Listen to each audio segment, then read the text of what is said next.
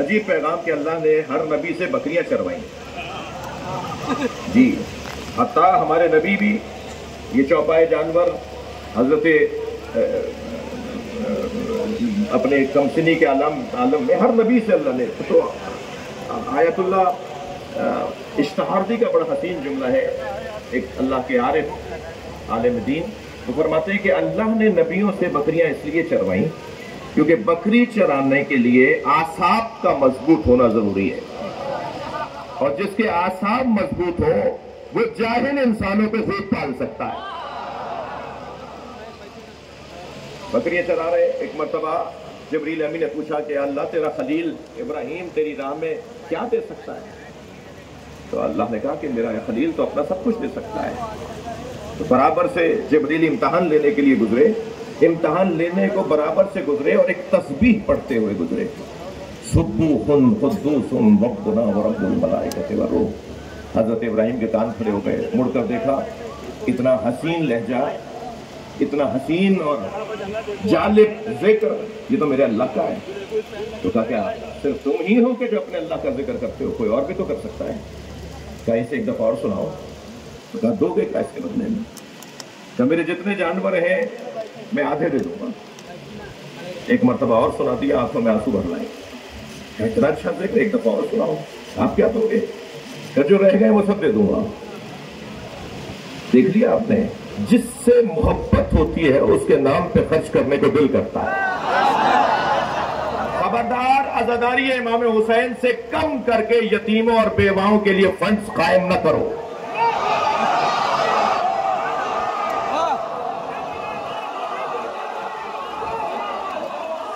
شہر کے یتیموں اور بیواؤں کے لیے، شہر کے یتیموں اور بیواؤں کے لیے فلاحی ادارے بنانے والوں، آپ سے بات کر رہا ہوں۔ میں خود کئی ٹرسٹ چلاتا ہوں، خبردار ذکر حسین سے کم کر کے کسی بیوہ اور یتیم کے لیے فنڈز قائم نہ کرو۔ تم حسین کی عزاداری کو مضبوط بناؤ، حسین خود یتیم پال دیں گے۔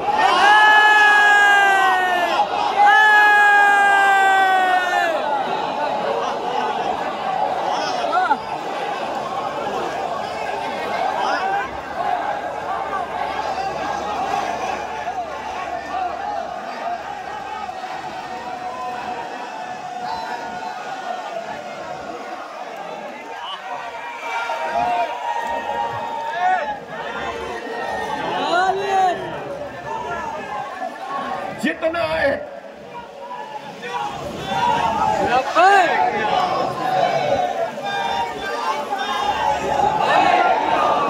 یہ مدرسے کے طالب علم نعرہ لگا رہے ہیں اور اچھا لگ رہا ہے۔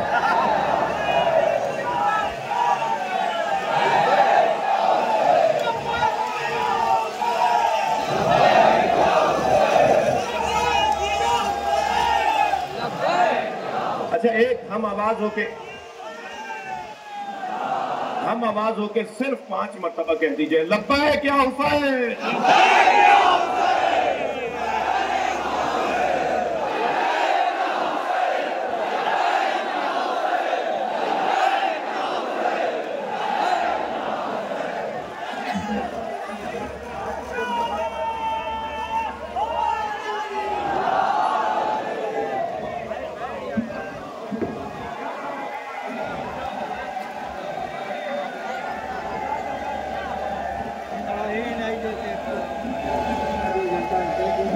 مل کر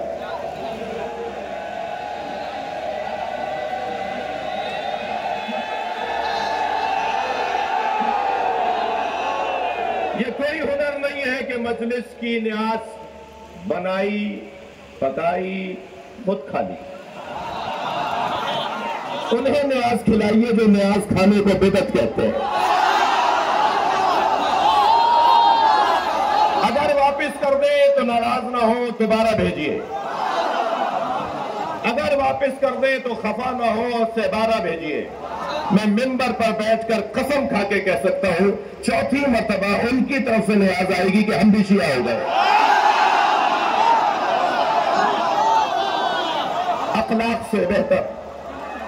اخلاق سے بہتر تبلیغ نہیں ہے۔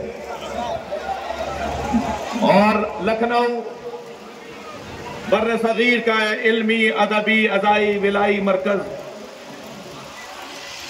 یہاں سے یہ بات بنتی ہے کہ